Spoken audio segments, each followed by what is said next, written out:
안녕하세요. 투데이안경 코리아마켓 손유빈입니다. 안녕하세요. 박수진입니다. 골드만삭스는 미 연준이 내년 2분기부터 분기별 0.25%포인트의 속도로 금리 인하에 나설 것으로 전망했습니다. 지금 시장은 미국 물가의 재상승 우려가 부각이 되고 있는데요. 대외 불확실성의 원달러 환율은 장중 1,332원을 돌파하면서 3개월 만에 최고치를 기록하기도 했습니다. 약세장 가운데서도 개별 테마들은 더욱 활발하게 움직였죠. 네, 시장은 아래로 방향을 잡았지만 모멘텀이 부각된 개별 테마주들의 열기는 뜨거웠습니다. 특히 LK99에 대한 진위 논란이 이어지는 가운데서도 초전도체주 열풍은 지속되고 있습니다. 덕성과 모비스가 상한가로 마감했고 서남과 파워로직스 등 관련주들이 일제히 급등세를 보였는데요. 약세장 속에 개별 테마주 움직임이 활발했던 오늘 투데이안경 코리아마켓 첫 번째 이슈픽의 주인공은 누구일까요? 네, MSCI 지수 편입을 앞두고 기대감이 가득했던 에코프로가 지수 편입과 함께 오히려 주가가 뒷걸음질 치면서 2차전지 주주들의 불안감이 커지고 있습니다. 투데이안경 이슈픽 첫 번째, 개인 올해 2차전지 15조 순매수입니다. 올해 국내 증시에서 과열 논란을 부른 2차 전지를 개인 투자자들은 15조 원 가까이 사들인 것으로 확인이 됐습니다. 하지만 지난 7월 고점 부근에서 뒤늦게 추격 매수에 나선 투자자들 25% 이상의 평가 손실이 난 것으로 추정이 되는데요. 대부분 2차 전지들이 7월 평균의 매수가를 밑돌고 있습니다. 오늘 2차 전지주 약세 흐름을 이어갔죠. 네, 지난 금요일 MSCI 편입에 성공한 에코프로는 오늘도 장중 변동성을 확대하며 약세를 면치 못했습니다. 포스코 퓨처엠, LNF 등 대부분의 2차 전지주가 하락 마감한 가운데 하반기 새로운 2차 전지주로 부상한 LS만이 3% 빨간불로 마감을 했습니다. 2차 전지 이슈에 이은 투데이안경 이슈픽 두 번째 주제는요. 네, 투데이안경 이슈픽 두 번째, 몰려오는 중국 단체 여행객입니다. 중국 정부의 한국 단체 관광객 허용 후 관광업계가 들썩이고 있습니다. 중국 최대 온라인 여행사 시트립에서는 한국 단체 관광객을 위한 상품이 출시가 됐고요. 제주도에서는 53척의 중국 크루즈선의 기항이 예고가 되어 있다고 합니다. 다가오는 9월 말과 10월 초, 중추절과 또 국경절의 황금 연휴를 앞두고 있어서 대규모 중국 단체 관광객의 유입은 더욱 활발해질 것으로 전망이 되고 있는데요. 오늘 중국 소비 관련주의 종목별 흐름 어땠나요? 네, 최근 시장에서 연속성 있게 탄력을 보여주는 테마 바로 리오프닝주입니다. 여행, 호텔, 카지노, 화장품 등이 일제히 급등 출발했지만 갈수록 에너지가 약해지며 전반적으로 시초가가 고가인 점은 아쉬움으로 남는데요. 그러나 롯데개발관광, 파라다이스, 한화갤러리아 등 대부분 종목들이 상승세로 마감을 했습니다. 하반기 중국 모멘텀 반영이 본격 기대되는 리오프닝주, 중국 관광객 수 추이와 소비 동향 꼼꼼히 체크하면서 따라가셔야겠습니다.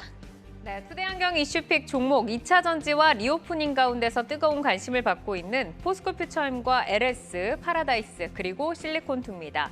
자, 이 종목들 투자자 여러분 매수하셨나요? 매도하셨나요? 아니면 아직 고민하고 계신가요?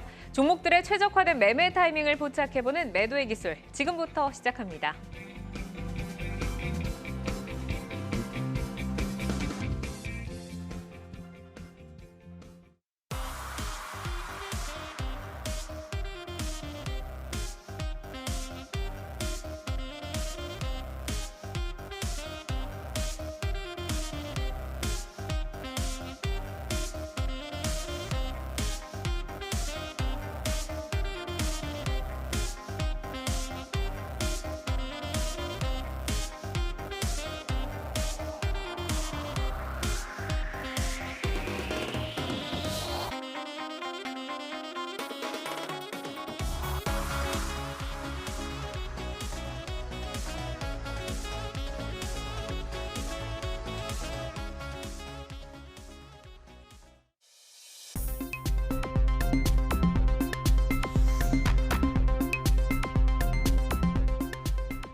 종목별 최적화된 매매 타이밍을 포착해보는 매도의 기술, 투데이안경 이슈픽 첫 번째, 개인 올해 2차 전지 15조 순매수입니다.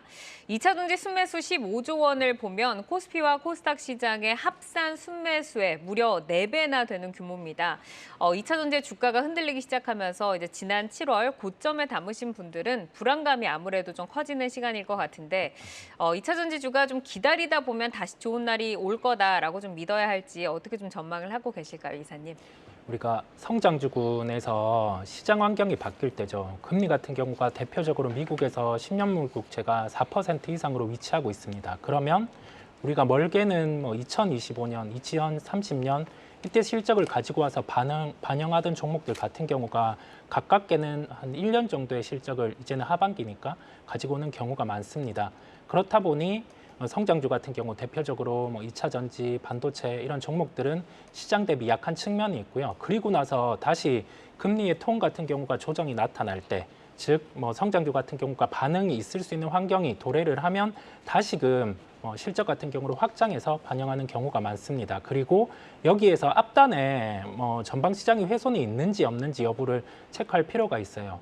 저번 주, 한 달 전, 가깝게는 며칠 전 전방 산업에 대한 부분의 훼손은 없습니다. 그렇다 보니까 이 구간에서는 시장단에서 좀 금리의 변동이 있다라고 하면은 다시금 성장주군의 수급이 유입이 될 수 있습니다. 그렇다 보니 현재는 가격적인 조정이 충분히 있을 수 있는 거고요. 가격 메리트가 발생하는 2차 전지 소재주들도 있기 때문에 현재 시장에서는 이제는 관심을 가져야 되는 구간임을 말씀드립니다. 네, 자 관심이 유효한 구간으로 말씀을 해주셨습니다. 자 7월 말에 고점을 기록한 후에 약세를 이어가고 있는 2차 전지주입니다. 오늘은 매도의 기술에 전구체 국산화의 속도를 내고 있는 LS 그리고 포스코퓨처엠 올리고 두 분의 의견을 여쭤보겠는데 LS 같은 경우는 두 분 다 고사인을 주셨고요. 포스코퓨처엠은 곽영훈 대표께서는 스탑을 주시면서 엇갈린 신호가 들어와 있습니다. 자 LS부터 볼까요? 지난 7월 말에 신고가를 경신한 후에 횡보세를 좀 보이긴 했지만 오늘 그래도 2차 전지주의 약세 속에서 LS 같은 경우는 3%대 강세를 지키면서 거래를 마쳤습니다. 자, 대표님께 먼저 여쭤볼까요? LS 고 이유가 어디 있을까요? 네, 아무래도 그 LS 같은 경우에는 저평가되어 있는 부분이 있고요. 이제 성장성이 일단은 있다고 생각을 하셔야 되고, LS 같은 경우에는 뭐 잘 아시는 것처럼 지금 그 LNF와 좀 합작 법인을 또 설립을 했지 않습니까? 네. 그래서 합작 법인을 설립을 해서 전구체 관련해서 그 향후에 어떤 그 횡보를 좀 가져가기 위해서 생산 체제 구축을 하기 위해서 진행을 하고 있다라고 말씀을 좀 드릴 수 있을 것 같습니다. 이런 부분들이 또 배터리 핵심 소재 전구체 사업의 진출에 이제 크게 주목이 되는 부분이라 볼 수 있을 것 같고요.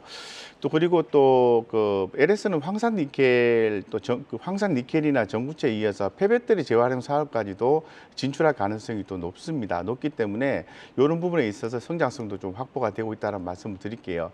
사실 전구체에 대한 얘기를 하면서 우리가 좀 생각해야 되는 부분은 2차 전지 양극재의 97%를 전구체가 이제 차지하고 있기 때문에 당연히 이 부분에 대해서는 주목을 받을 수밖에 없습니다. 그렇기 때문에 우리가 잘 알고 있는 5개 회사, 에코프로라든가 에코프로 퓨처엠이라든가 LG화학이라든가 LNF 이런 기업들이 전기차 양산에 따른 이와 관련된 생산 설비를 확충하기 위해서 박차를 가하고 있는 거죠.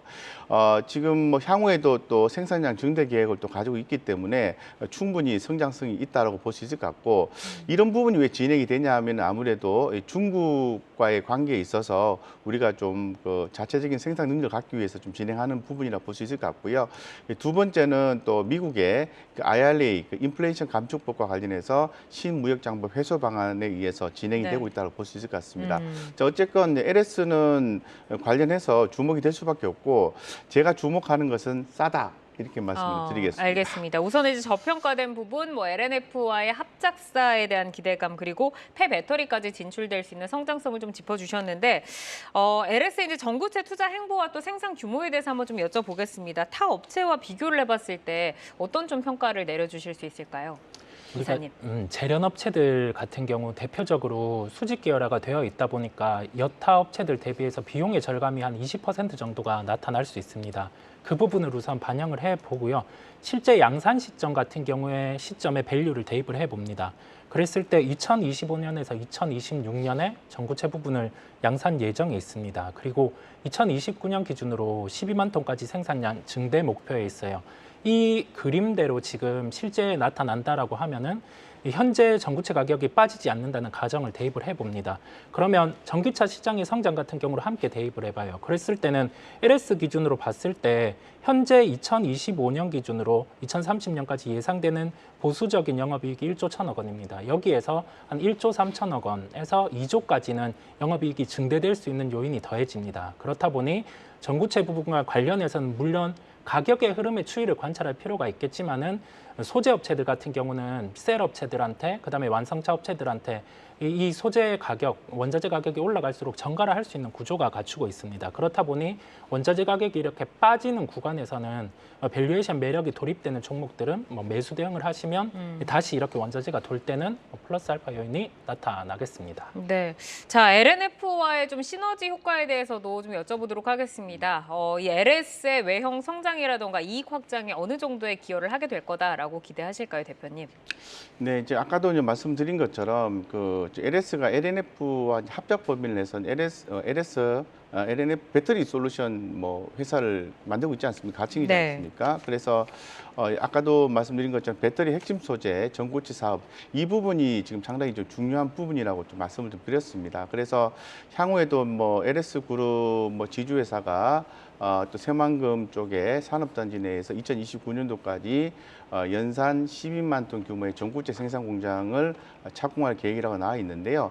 이 부분에 있어서 그 LNF와 그리고 LS가 함께 서로 이렇게 시너지를 좀 낼 수 있다라고 좀 보고 있습니다. 그렇기 때문에 상당히 좀 선두적인 지위에 있는 에코프로, 그 LNF 관련된 기업과 그리고 LS 그룹의 어떤 이러한 어떤 횡보 이런 부분들이 향후의 성장성을 좀 확보해주지 않을까 이렇게 좀 보고 있습니다. 가격적인 전략을 좀 여쭤보겠습니다. LS가 이제 아무래도 다른 2차 전지주에 비해서는 조금 뒤늦게 출발을 해서 지금 이제 강한 모습을 보여주고 있는데 네. 오늘 시장 대비 이제 강한 모습을 보이면서 안정적인 흐름을 이어갔습니다. 사실 이제 지금 보유하신 분들이 아직은 좀 이익 실현할 때가 아닐 것 같다라고 좀 생각하실 수도 있을 것 같은데 이사님께서는 현 시점에서 어떤 전략을 가져가야 된다라고 보세요? 우리가 보수적으로 한번 볼게요. 왜냐하면 제가 처음에 지금 성장주 같은 경우는 할인 요소가 좀 대입이 되고 있는 점을 한번 대입을 해보고 우리나라 시장의 특성을 한번 대입을 해봤습니다. 네. 지주사의 더블 카운팅 자체를 다 뺐어요.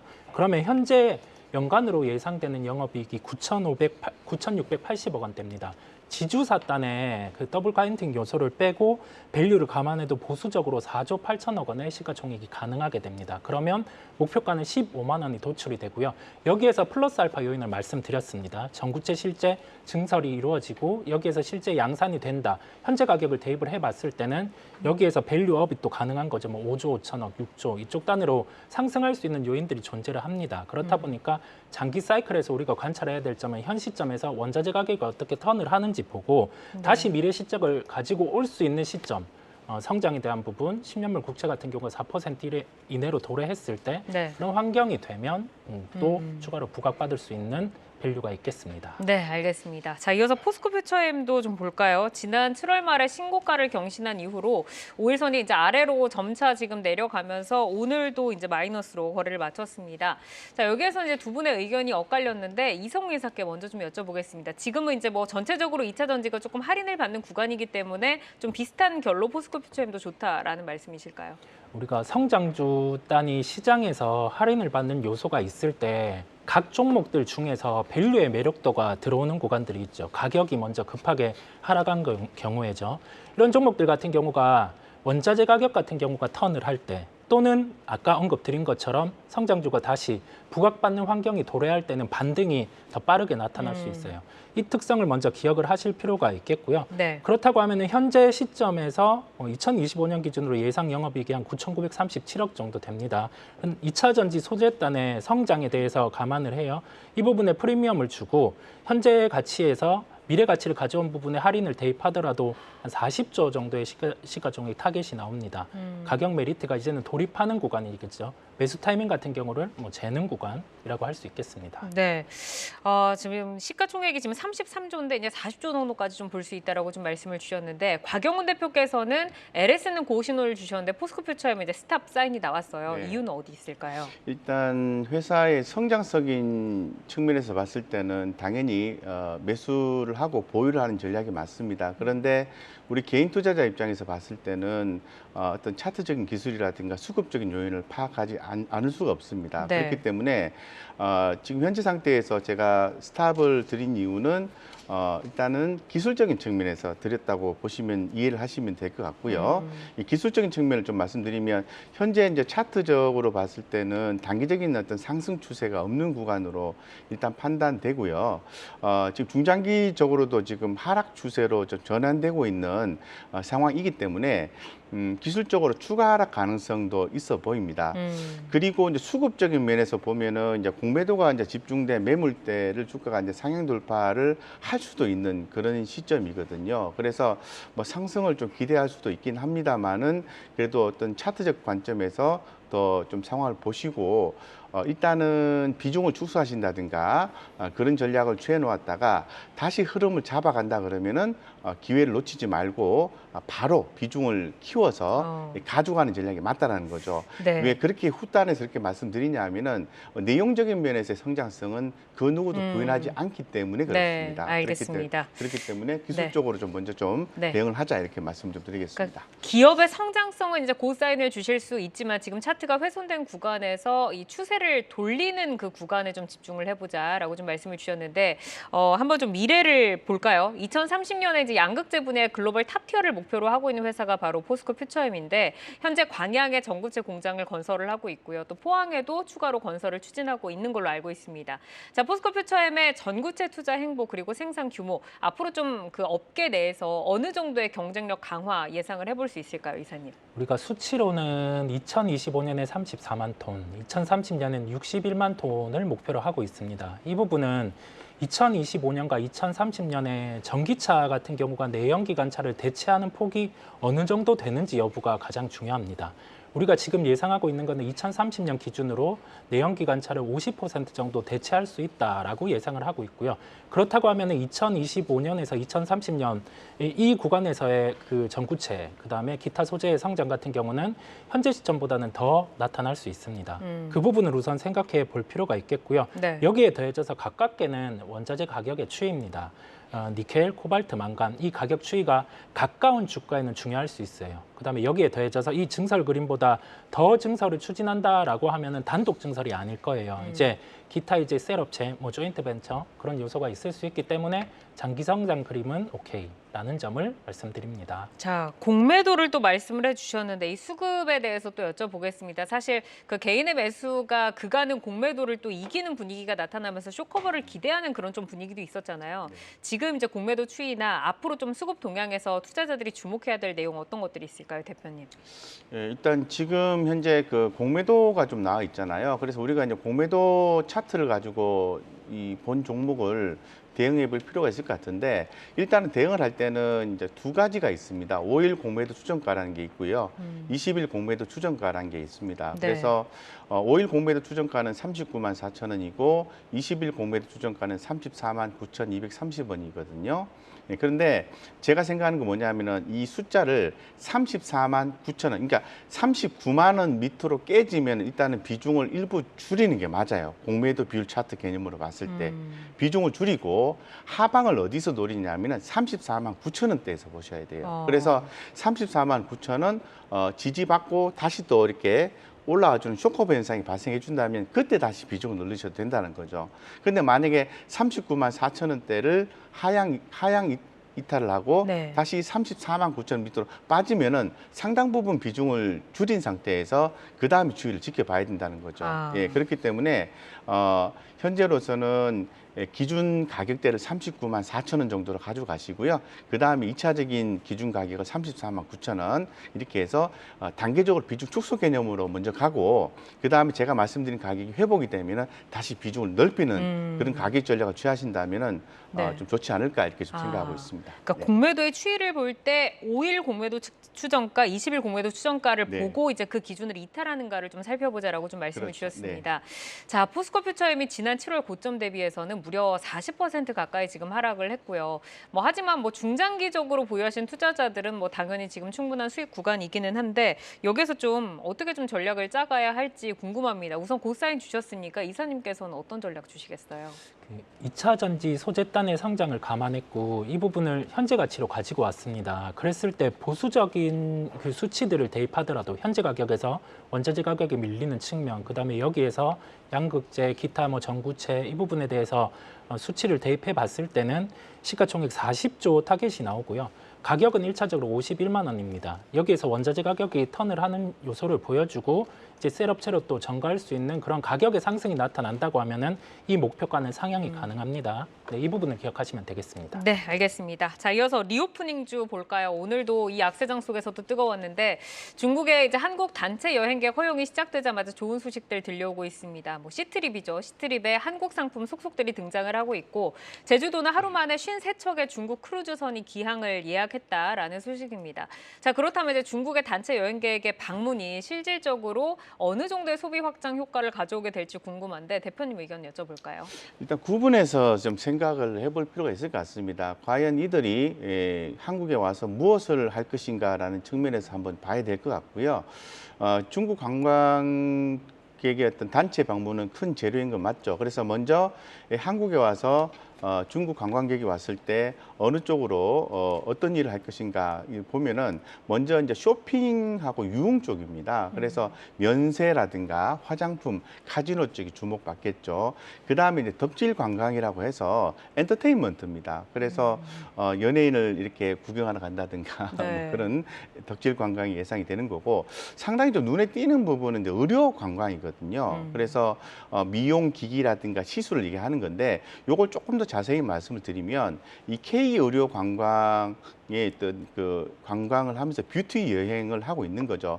이렇게 되면은 아무래도 K 의료니까 시술을 받는다는 거니까요. 장기 체류를 할 수가 있습니다. 그리고 또 레버리지가 또 커지는 그런 사업이기 때문에 현재 지금 상당히 좀 주목을 받으신 거고 과거에 했던 진료 과목을 좀 봤을 때는 성형에 주로 많이 국한됐었습니다. 네. 그런데 이제는 내과라든가 성형, 피부과, 치과도 많이 간다고. 네네, 건강 검진 이런 것도 있고 정형외과, 탈모, 말씀하신 치과, 정말 다양하네요. 네, 이런 쪽으로 또 많이 확대가 돼 있는 상태예요. 그리고 또 시술도 증가하고 또 소모성 제품에 대한 또 니즈도 커질 수 있을 것 같습니다. 예를 들면은 보톡스라든가 필러, 리프팅 실 이런 것들이 이제 많이 좀 주목을 받는다는 거죠. 그래서 제가 말씀드린 것처럼 단체 관광객이 들어온다는 것은 큰 호재이며 여기에서 제가 특히나 더 주목하는 건 뭐냐 하면은 면세점이에요. 네. 예, 면세점에 앞으로 매출이 좀 커질 수 있을 것이다라는 개인적인 생각을 좀 가져볼 수 있을 것 같습니다. 네, 알겠습니다. 지금 이제 면세, 화장품 그리고 이제 미용, 의료기기 쪽으로도 다 좀 짚어주셨는데 오늘 저희가 이 화장품의 실리콘2 그리고 카지노의 파라다이스 이 두 종목을 올리고 또 두 분의 의견을 여쭤보겠습니다. 지금 다 고사인이 들어왔어요. 실리콘2부터 볼까요? 신고가 이후로 3거래일 연속 하락세를 딛고 오늘 또 반등에 성공을 했는데 두 분 모두 지금 고사인을 주셨습니다. 자, 이성웅 이사께 먼저 여쭤볼게요. 지난주에 또 실리콘2 한번 언급을 하셨잖아요. 네.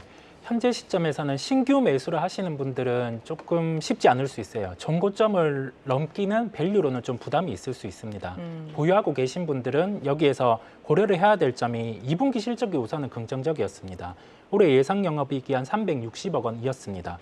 반기 기준 영업이익이 177억이 나왔어요. 그러면 연간으로 400억 원까지 영업이익이 증익 가능한 구조입니다. 네. 이 부분을 고려해 봤을 때는 현재 정고점 같은 경우는 여기에서 중국인 관광객들 같은 경우가 들어오는 수치를 확인하고 정고점을 벗길 수 있는 그런 흐름이 나올 수 있습니다. 그 이전까지는 밸류로는 정고점까지는 좀 한계가 있는 종목이에요. 그렇다 네. 보니 보유자분들은 이 부분을 감안해서 보유하시면 되고 신규 매수는 조금은 유의해야 되는 점을 말씀드립니다. 그래서 그런지 오늘도 좀 윗꼬리를 길게 달면서 거래를 마쳤습니다. 4%대 강세로 끝나긴 했는데요. 자, 곽영훈 대표께서도 고사인을 주셨는데 네. 이제 전 세계 화장품을 판매를 하면서 이익에 대한 안정성이 높은 기업으로 지금 네. 꼽히고 있잖아요. 네. 해외 수출 현황은 어떤지 그리고 네. 중국의 단체 여행객들이 실리콘2의 그 이익 확대에 기여를 할 수 있을까요?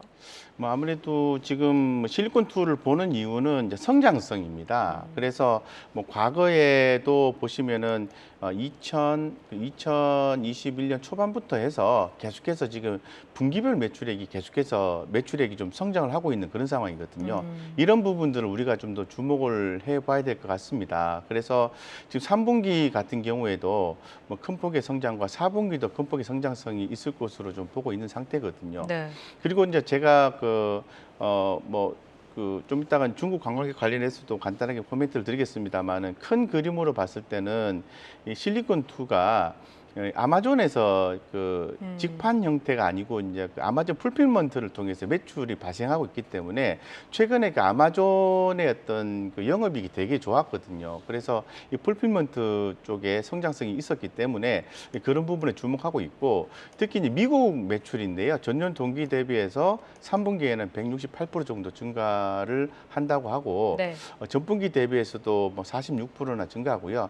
4분기 때 미국의 블랙 프라이데이 쇼핑 성수기 이런 하반기 때도 매출이 크게 좀 증가한다고 하니까 상당히 기대되는 요인이라 볼 수 있을 것 같습니다. 네. 그래서 이제 중국 관광객이 들어와서 당연히 뭐 이런 뭐 플러스가 있겠죠. 네. 있겠지만은 큰 그림으로 보고 글로벌 성장성을 좀 보시고 투자하는 게 좋겠다고 말씀드리겠습니다. 알겠습니다. 실리콘2가 올해 들어서만 지금 주가가 280% 이상 상승을 했습니다. 이제 신고가 이후로 9,700원을 찍고 지금 약세로 조금 돌아서는 주가를 보이면서 좀 수익 실현 해볼까? 윗꼬리들이 이제 계속 달리면서 좀 고민을 하셨을 것 같은데 그래도 오늘 같은 장에 또 화장품들이 이렇게 강세로 지켜주니까 그냥 또 기다려볼까 하는 고민 좀 있으실 것 같아요. 이 시점에서 어떻게 전략 잡을까요, 이사님? 그러니까 연간 400억까지 증익이 가능한 구조입니다. 이 부분을 놓고 밸류를 대입을 해보면 목표가가 9,500원까지 우선 도출이 됩니다. 그렇다 보니 보유하고 계신 분들은 이 정도의 목표가까지는 다시금 상승이 가능하니까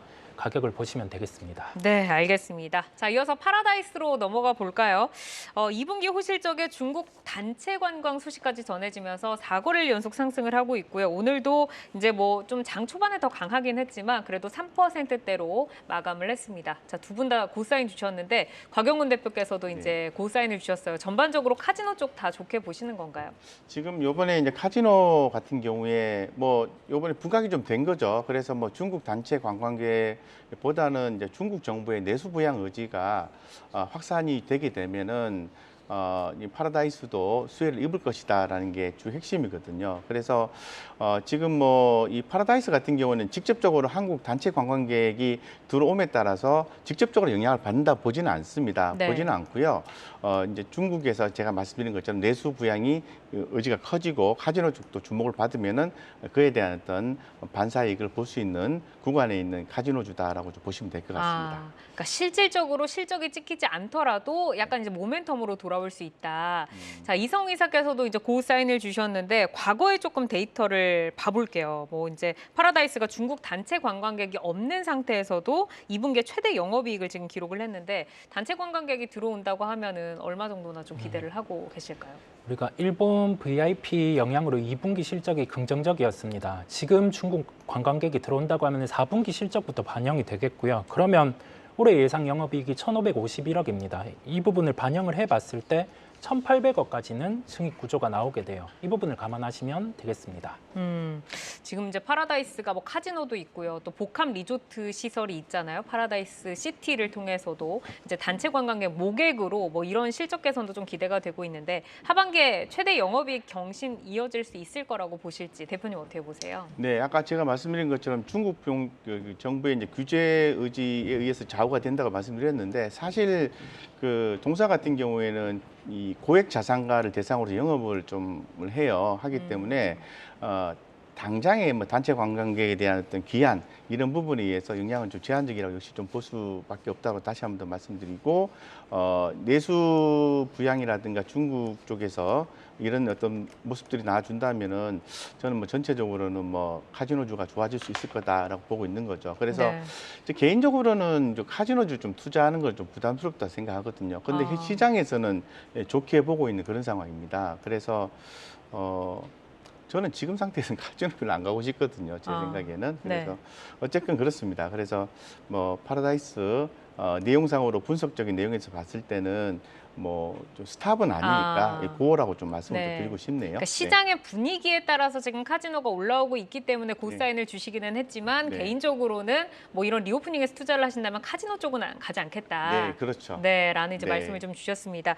뭐 약간 이런 상황들이 아무래도 시장에서 좀 녹아 있는 것 같아요. 지금 윗꼬리가 계속 길게 달리고 있는데 파라다이스 어떤 전략을 좀 가져가는 게 현명할까요, 이사님? 우리가 1,800억의 증익 구조로 우선 대입을 하고요. 여기에서 지금 글로벌 카지노 업체 탑티어들이 한 13배에서 15배 정도의 밸류를 반영받고 있습니다. 이 부분 감안을 해봤을 때 할인을 대입하더라도 뭐 정고점까지는 우선은 가능해요. 보수적으로 보더라도. 그래서 보유하고 계신 분들은 뭐 정고점 이 정도까지는 무난하게 보시면 되겠습니다. 오랫동안 참 누워 있었는데 좀 강하게 그래도 시세를 주고 있습니다. 정고점 정도의 목표가를 제시를 해주셨고요. 오늘 매도의 기술은 LS와 포스코 퓨처엠, 실리콘2 그리고 파라다이스까지 4종목을 살펴드렸습니다. 현재의 주가와 현재의 모멘텀을 기준으로 포인트를 제시를 해드리기 때문에 시장이 변화하면 전략도 변동 가능한 점 기억을 해주시기를 바라겠습니다.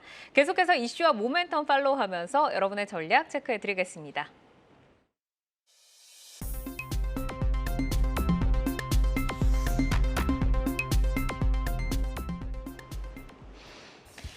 장 마감 후 4시부터 6시까지 진행되는 시간의 투자 리그, 시간의 거래 동향 만나보는 이 시각 시간의 단일가입니다.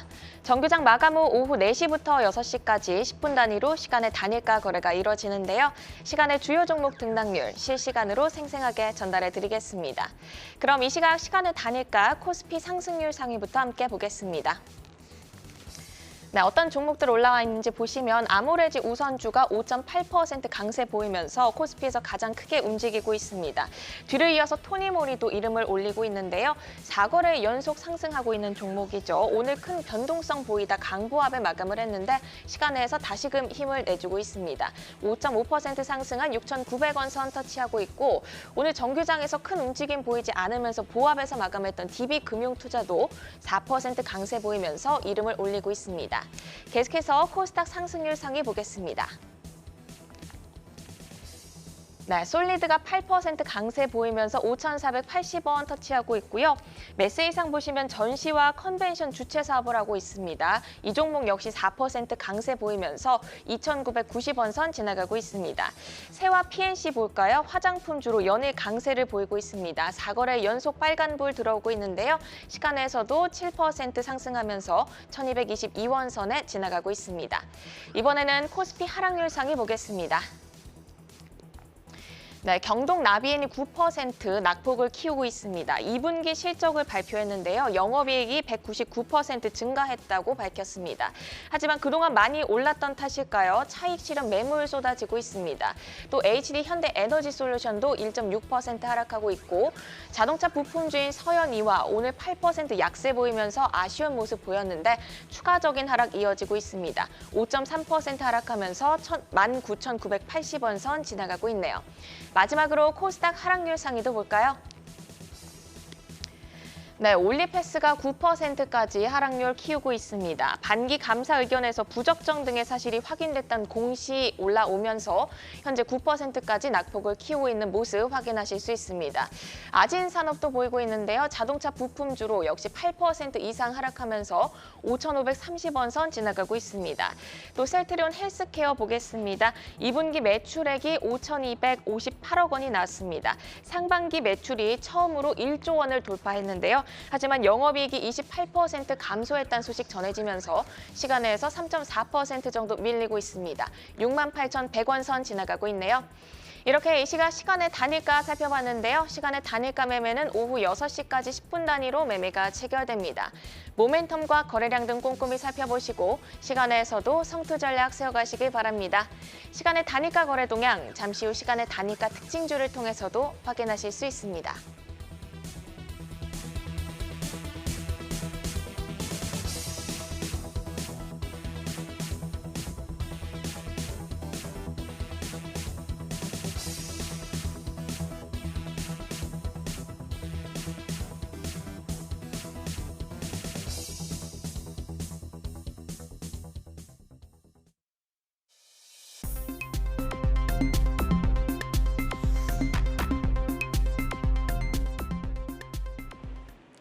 다양하게 부각되는 이슈와 모멘텀 속에서 연속성 있는 재료로 우상향할 주인공 누가 될까요? 주도주로 떠오르게 될 종목을 미리 만나보는 라이징 스탁입니다. 자, 세 분이 가지고 오신 종목 화면으로 먼저 확인해 보도록 하겠습니다.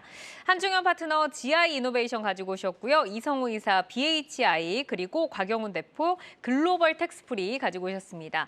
자, 한중현 파트너의 라이징 스탁 GI 이노베이션부터 볼까요? 라이징 포인트 먼저 소개해 주시죠.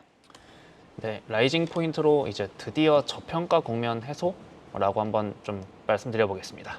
그동안은 시장에서 이제 평가를 제대로 받지 못하다가 이제는 조금 제대로 된 평가를 받을 수 있겠다라는 말씀이신 것 같은데 한번 스토리를 들어볼까요? 네, 오늘도 좀 새로운 종목, 특이한 종목 갖고 와봤습니다. GI 이노베이션인데 얘도 이제 최근에 상장한 종목입니다. 최근에 상장한 종목인데 상장 당시만 해도 그렇게 부각을 받진 못했어요. 일단은 좀 설명을 드려보면 동사는 이제 고효율 스크리닝 시스템으로 최적의 이제 이중융합 단백질 후보 물질을 발굴한다. 이런 재료인데 요즘 상장했으면 진짜 뭐 따상 내지는 400%까지도 충분히 가능했을 그런 재료긴 했습니다. 왜냐하면 요즘은 루닛이나 뷰노 같은 그렇죠. 의료 AI 쪽이 AI가 굉장히 잘 가니까. 강했는데 좀 시대를 잘못하고 태어난지 몰라도 되게 좀 안 좋았습니다만 근데 이제 지금부터 조금씩 좀 주가가 좀 발현이 되는 것 같아요. 최근까지 그래서 라이센스아웃 성과가 2건밖에 없긴 해요. 2건밖에 없긴 한데 그래서 금액 기준으로는 한 2.4조 정도밖에 안 되는데 한 좀 잔잔바리도 막 10개, 20개 하는 것보다 정말 큰 재료로 한 2개를 넣는 게 되게 좀 주요했던 부분들이었거든요. 그래서 국내 제약바이오 업체들의 라이센스 아웃 성과 대비로도 거의 탑티어급이기도 하고 자체 개발 플랫폼 기반의 경쟁력 있는 후속 파이프라인 지속 발굴이 가능해서 앞으로도 라이센스 아웃 좀 성과가 기대가 되는 부분이거든요. 그러다가 이제 여기에 플러스로 이제 비즈니스만큼 이제 매력적인 게 동사의 이제 그 자금력인데 보통 이제 제약바이오 회사들이 자금력이 조금 힘들잖아요. 근데 동사는 이제 기보유 자금도 많았을 뿐더러 그거를 제외한 시총만 두고 봤을 때 그럼 지금 동사가 갖고 있는 1분기 기준으로 동사가 갖고 있는 현금이 한 800억 정도 돼요. 근데 오늘 종가 기준으로 시가총액 6천억이 조금 안 됩니다. 그러니까 두 개를 빼보면 사업 가치만으로 한 5천억이 나온다는 거예요. 근데 동사가 지금 일상 파이프라인 하나가 있고 이상 파이프라인이 하나가 있거든요. 통상적으로 일상 파이프라인은 이제 그 달러 기준으로 200밀리언 달러 그리고 이상 파이프라인 재료는 300밀리언 달러 그러니까 두 개 합치면 500밀리언 달러거든요. 이거를 한국 돈으로 계산해 보면 6천억이 좀 넘어요. 6천에서 7천억 사이인데 이거 두 개만 해도 사업 가치가 5천억이라고 말씀드렸잖아요. 네. 그거보다 이상인 거죠. 여기서부터 그리고 이제 신규 상장한 종목이다 보니까 수급상으로도 좀 부담이 없어서 이제부터 좀 시작이지 않을까라는 생각을 한번 갖고 있습니다. 그러니까 위로도 매물대가 없고 IPO의 그 타이밍이 조금 아쉬웠다라고 좀 말씀을 해주셨는데 어쨌든 저평가 국면이다. 자, 그러면은 지금부터 가격적인 전략을 얼마나 좀 누려볼 수 있을까요? 그래서 이제 이제 지난주 금요일에 결국 이제 크게 한 양봉을 뽑아내서 그때부터 상장 당일의 고점을 한번 돌파를 했고 네. 이제부터 좀 시작인 것 같아요. 그래서 한 3만 원부터 이제 일단은 업사이드 간단하게 한 10% 정도 해서 33,000원 정도 한번 잡아보면 좋을 것 같습니다. 네, 알겠습니다. 의료 AI 관련주 GI 이노베이션 알아봤고요. 이성우 회사의 종목으로 넘어가겠습니다. 자, BHI 굉장히 오랜만에 등장을 했습니다. 라이징 포인트 어떤 거 볼까요? BHI의 라이징 포인트는 우선은 산업재단 시장 반응이 가능하다는 점이겠고요. 하반기에 원전 수주 가능성, 2분기 실적 발표 이 부분이 포인트입니다. 실적 발표 후에 모멘텀 부각이 기대된다는 점입니다. 그러니까 지금 수주와 실적이 기대가 된다라는 말씀이신 거죠? 어떤 내용인지 좀 더 구체적으로 들어볼까요? 우리가 먼저 시장의 색깔을 생각해 볼 필요가 있습니다. 2분기 실적 시즌이 이제는 마무리가 되고요. 그러면 지수의 레벨에서는 거래소 같은 경우는 이제 시가총액 상위주별로 좀 가격 메리트가 나올 수 있는 구간에 위치를 하고 있고 코스닥은 아직은 조금 높은 상황입니다. 여기에서 금리에 대한 톤의 조정이 나오면 코스닥 성장주가 반등이 가능한 구조를 갖추고 있어요. 그러면 양 시장에서 가격 메리트 외에 부각될 수 있는 게 개별주의 환경입니다. 숫자를 보기보다 지금은 개별 모멘텀이 있는 쪽으로 시장의 종목들이 반응할 수 있음을 생각하시면 되겠고요. 그러면 빠져있는 종목군들 안에서 좀 실적 발표가 마무리되었고 여기 뒤에 이제 모멘텀이 부각될 수 있는 종목들 같은 경우가 주가의 반응이 가능할 것으로 보입니다. 하반기 기준으로 봤을 때 지금 원전 수주 같은 경우가 나타나야 하는 상황이고요. 여기에 더해져서 우리가 발목을 잡던 부분 웨스팅하우스의 분쟁 같은 경우는 지금 지분 요소를 놓고 봤을 때 연내에 해소 가능성이 높습니다. 그렇다 보니까 이 부분에 대해서 모멘텀이 존재를 하고 여기에 더해져서 BHI의 복합화력 발전 같은 경우는 천연가스 가격에 연동돼서 수주가 나오는 경향이 있습니다. 이 부분까지 플러스 알파 요인으로 수주가 나올 수 있는 환경에 도래를 했습니다. 네, 지금 이제 분쟁 리스크 아웃과 또 수주에 대한 모멘텀이 있는데 그렇다면 가격은 얼마까지 보세요? 네, 우선 2분기 실적이 나와야 함을 말씀을 드리고요. 차트를 통해서 가격대를 말씀드리면 매수가는 6,800원을 제시를 해드립니다. 우선은 아래 가격단에서 왜냐하면 빠르게 주가가 여기에서 반응을 해서 상승을 하지는 않을 거기 때문에 아래단의 가격 6,800원을 제시해드리고요. 수주가 나온다고 하면 9,000원대까지는 반등 가능한 모멘텀을 갖추고 있습니다. 이 부분을 기억하시고 대응을 하시면 되겠습니다. 네, 알겠습니다. 자, 이어서 곽영훈 대표의 라이징 스타 보겠는데요. 앞서서 카지노는 리오프닝으로 좀 아쉽다라고 하셨는데 실적이 잘 찍히는 글로벌 텍스프리를 가지고 오셨습니다. 자, 라이징 포인트 소개해 주시죠. 네, 2분기 때부터 2019년도 대비해서 영업이익이 150% 성장할 수 있다라는 겁니다. 네, 이 부분에 좀 실적에 대한 부분에 좀 주목을 좀 하고 있습니다. 네, 그러니까 지금 150%의 큰 폭으로 좀 성장을 하고 있고 또 아래 보니까 정부 정책에 대한 이야기도 나와 있는데 네. 이 부분을 한번 좀 자세하게 들어볼까요? 전체적으로 이제 점유율인 60%를 좀 차지하고 있는 국내 1위 사후 면세 사업자거든요. 그래서 뭐 텍스 리펀드 수수료를 수취하는데요. 현대백화점보다 외국인 소비 구매 증가에 따른 베타가 확실히 좀 클 것으로 좀 보여지고 있고요. 뭐 1분기에 영업이익에서 레버리지 효과를 확실히 보여주지 못했기 때문에 그동안의 주가가 다소 기존의 흐름을 좀 보시면은 좀 정체되고 약한 모습을 보여줬지만은 하반기에 실적 레버리지에 대한 기대감이 상당히 커질 수 있습니다. 이 부분 이제 계속해서 좀 반영이 좀 되고 있는 것 같아요. 그리고 지금 그런 부분이 반영되고 있는 상태에서 외국인의 관광객의 시내에서의 쇼핑 증가라든가 1회 즉시 환급 한도가 50만 원에서 70만 원 상향 조정이 되고요. 도심 환급 한도도 기존 500에서 600만 원 상향 조정이 되었기 때문에 코로나 이전 대비해서 중국인 관광객의 회복률이 아직 30%도 못 미치고 있기 때문에 여기서 중국 관광객 인바운드 수요까지 회복이 된다면 요번에 좀 기대를 이 부분을 좀 하고 있는 것 같아요. 그래서 과거에 회복이 된다면은 하반기 실적이 좋아진다는 건데 요번에 단체 관광객이 들어오니까 회복이 될 것으로 좀 기대를 하고 있습니다. 예, 그래서 현재 지금 그런 부분이 반영이 되면서 주가가 아주 강하게 올라가고 있는 상태고 업사이드도 좀 남아 있다 이렇게 말씀을 좀 드리겠습니다. 그러면 이제 오늘도 강했고 사실 일주일 사이에 30% 넘게 이제 상승을 했잖아요. 네. 얼마나 더 힘을 내면서 갈 수 있을까요? 중요한 건 일단 하방을 좀 제한하는 게 좋을 것 같습니다. 예, 그래서 저는 뭐 4,100원까지 만약에 주가가 빠진다면은 흐름이 완전히 깨지는 거기 때문에 좀 하방을 좀 깊게 두시고요. 1차 목표가는 6,000원 정도 보시고 대응하시면 될 것 같고 목표가에 너무 연연하지 마시고요. 하방을 좀 조정하시면서 추세 대응하시면은 좋은 성과가 있을 가능성이 있다라고 좀 말씀을 좀 드리겠습니다. 그러니까 목표가 6,000원 제시를 해주셨지만 그것보다는 손절가인 4,100원을 좀 주목을 하자라고 좀 말씀을 주셨고요. 자, 오늘은 한중현 파트너의 GI 이노베이션, 이성우 이사의 BHI 그리고 곽영훈 대표의 글로벌 텍스프리까지 만나봤습니다. 내용 잘 참고를 해보시기를 바라고요. 함께해 주신 이성훈 글로벌 파트너스 이사, 곽영훈 주식투자연구소 대표 여기서 인사드리겠습니다. 고맙습니다. 시간의 단일가 거래 속 특징주들을 따라가 보는 시간의 단일가 특징주 탑5입니다. 시간의 단일가 거래는 내일장까지 연결돼 움직이는 종목들이 많은데요. 오늘 함께 하시면서 매매 전략에 잘 활용해 나가시길 바랍니다.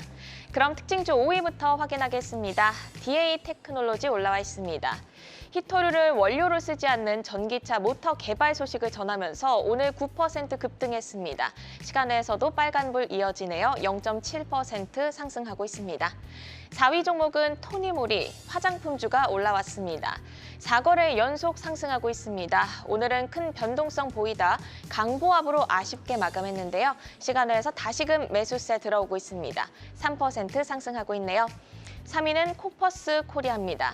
미디어 관련주로 장 마감 후 2분기 실적을 발표했습니다. 영업이익이 76억 원으로 전년 동기 대비 246% 증가한 호실적을 발표했는데요.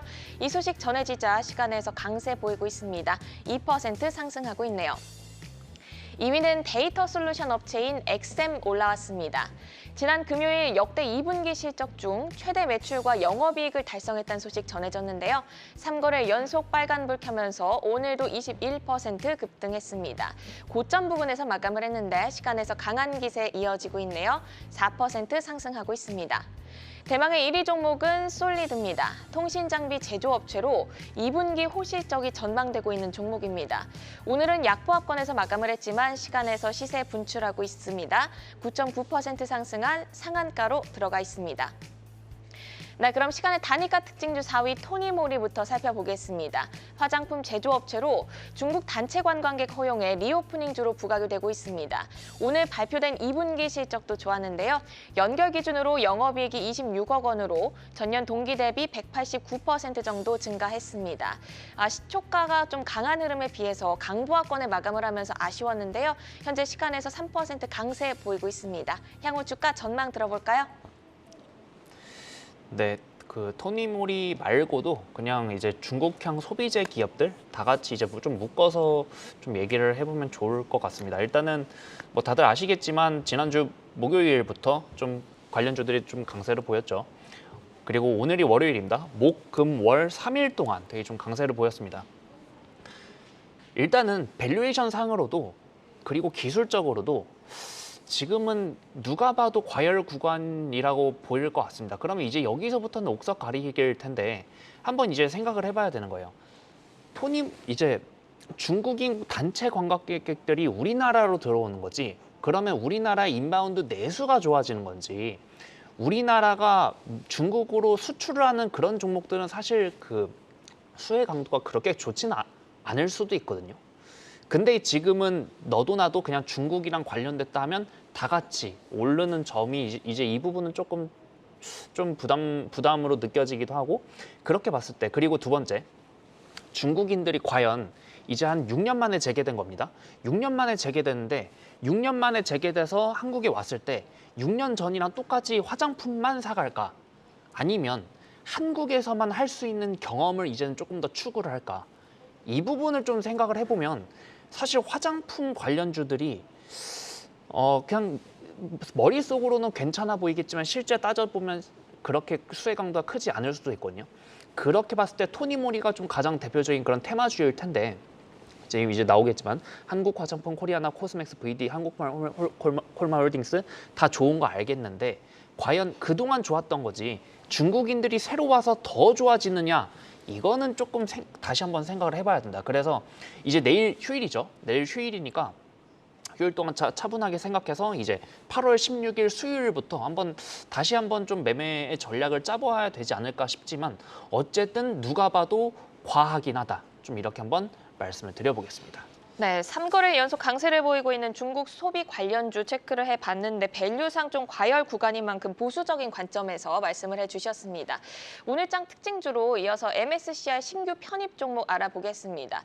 JYP 엔터, 에코프로, 하나오션, 한미반도체 이렇게 4종목이 오늘 일제히 약세를 보였습니다. 먼저 JYP 엔터부터 볼까요? 지난 금요일 장 마감 후 실적을 발표했습니다. 컨센을 하회한 실적으로 장중 12%까지 낙폭을 키우다 그래도 조금 회복을 하면서 8% 하락으로 마감을 지었는데요. 다른 SM이나 YG엔터는 장중 하락을 거의 만회하면서 보합권에서 마감을 했는데, 이에 비해서 오늘 JYP 하락 너무한 거 아닌가 느끼시는 분들 많을 것 같습니다. 오늘 JYP 엔터의 흐름 어떻게 보셨는지 궁금한데요. 앞으로 전략 어떻게 가져가면 좋을까요? 네, 그 JYP도 좀 얘기가 많죠. 어쨌든 결국 급락 마감하기도 했고 다른 그 엔터 섹터 종목들도 장중에 좀 급락세를 보였습니다. 일단은 JYP 자체로만 좀 본다면 금요일 날 실적 발표를 했죠. 영업이익이 이제 컨센서스를 600억에서 한 800억으로 되게 좀 높게 잡혀 있긴 했었습니다. 여의도에서. 근데 이거를 좀 크게 하여야 한 456억 정도, 그러니까 450억 정도로 치면, 물론 이제 이 안에는 좀 일회성 비용도 많이 껴있는 것 같습니다. 근데 어쨌든 3분 이렇게 이제 2분기가 조금 미스가 나면 3분기도 좀 힘들 텐데, 그러면 연간으로도 좀 힘들 텐데, 그러면 JYP가 올 초에 이제 IR을 했을 때 내년부터는 이익 체력이 한 2천억 정도 갈 것이다. 좀 이렇게 좀 공표를 했었는데 그거에 가는 과정이 되게 좀 험난할 수도 있겠다. 내년도 2천억짜리 이익 실현이 가능할까? 좀 이런 부정적인 인식이 좀 시장에 퍼진 게 아닌가 싶어요. 그래서 이렇게 되면 엔터 쪽 전체적으로 3분기 숫자 본 다음에 좀 판단해야 되지 않을까 싶어요. 그래서 복귀 모멘텀이나 대비 모멘텀 이미 끝났고 음반 수출 모멘텀도 이미 끝났는데 이제 가장 잘해왔던 JYP가 이렇게 쇼크다? 그럼 3분기 조금 힘들지 않을까라는 좀 이렇게 생각을 해보겠습니다. 네, 오늘 이렇게 시간의 특징주 함께 살펴봤습니다. 오늘 함께해 주신 한중형 와운의 파트너는 여기서 인사드립니다. 고맙습니다. 아시아 증시와 유럽 시황 전해드립니다. 오늘 아시아 증시는 전반적으로 부진합니다. 특히 중화권 투자 심리 악화에 항생 지수는 급락했는데요. 상해 종합지수 0.3% 하락 마감, 선전도 0.5% 하락, 마감을 앞둔 항생 지수가 가장 강하게 빠지고 있습니다. 현재 1.83% 파란불입니다. 중국의 최대 부동산 개발 업체인 컨트리가든에 디폴트가 임박했습니다. 헝다이어 컨트리가든도 디폴트 위기를 맞자 그 여파가 일파만파 확산되고 있는데요. 컨트리가든은 지난 7일에 만기였던 달러채 2건에 대한 이자 지급을 이행하지 못했습니다. 이에 따라 컨트리가든이 30일간의 유예 기간 내에 이자를 갚지 못하게 되면 공식 디폴트에 처하게 됩니다. 부동산은 중국 GDP의 약 20%를 차지하는 핵심 산업입니다. 헝다그룹의 디폴트 사태 후 시장은 붕괴했고 해를 넘기면서까지도 회복하지 못하고 있는데요. 이번에 컨트리가든이 디폴트를 선언하게 되면 중국 부동산 시장은 또다시 요동칠 걸로 보입니다. 내일 중국에서는 7월 소매 판매 지수, 산업 생산 지수, 그리고 실업률이 발표되고요. 16일 수요일에는 7월 주택 가격 지수가 발표됩니다. 이어서 유럽 시황도 함께 확인해 보도록 하겠습니다. 오늘 닥스 지수 0.22% 소폭 상승하면서 출발했습니다. 내일은 독일에서 8월 경기 동향 지수와 경제 심리 지수가 발표됩니다. 마지막으로 프랑스 시황도 체크해 보시죠. 오늘 까크 지수 0.07% 보합권에서 오르면서 출발했습니다. 지금까지 시황센터 이마영이었습니다. 저희가 준비한 소식은 여기까지입니다. 오늘도 시청해주신 여러분 고맙습니다.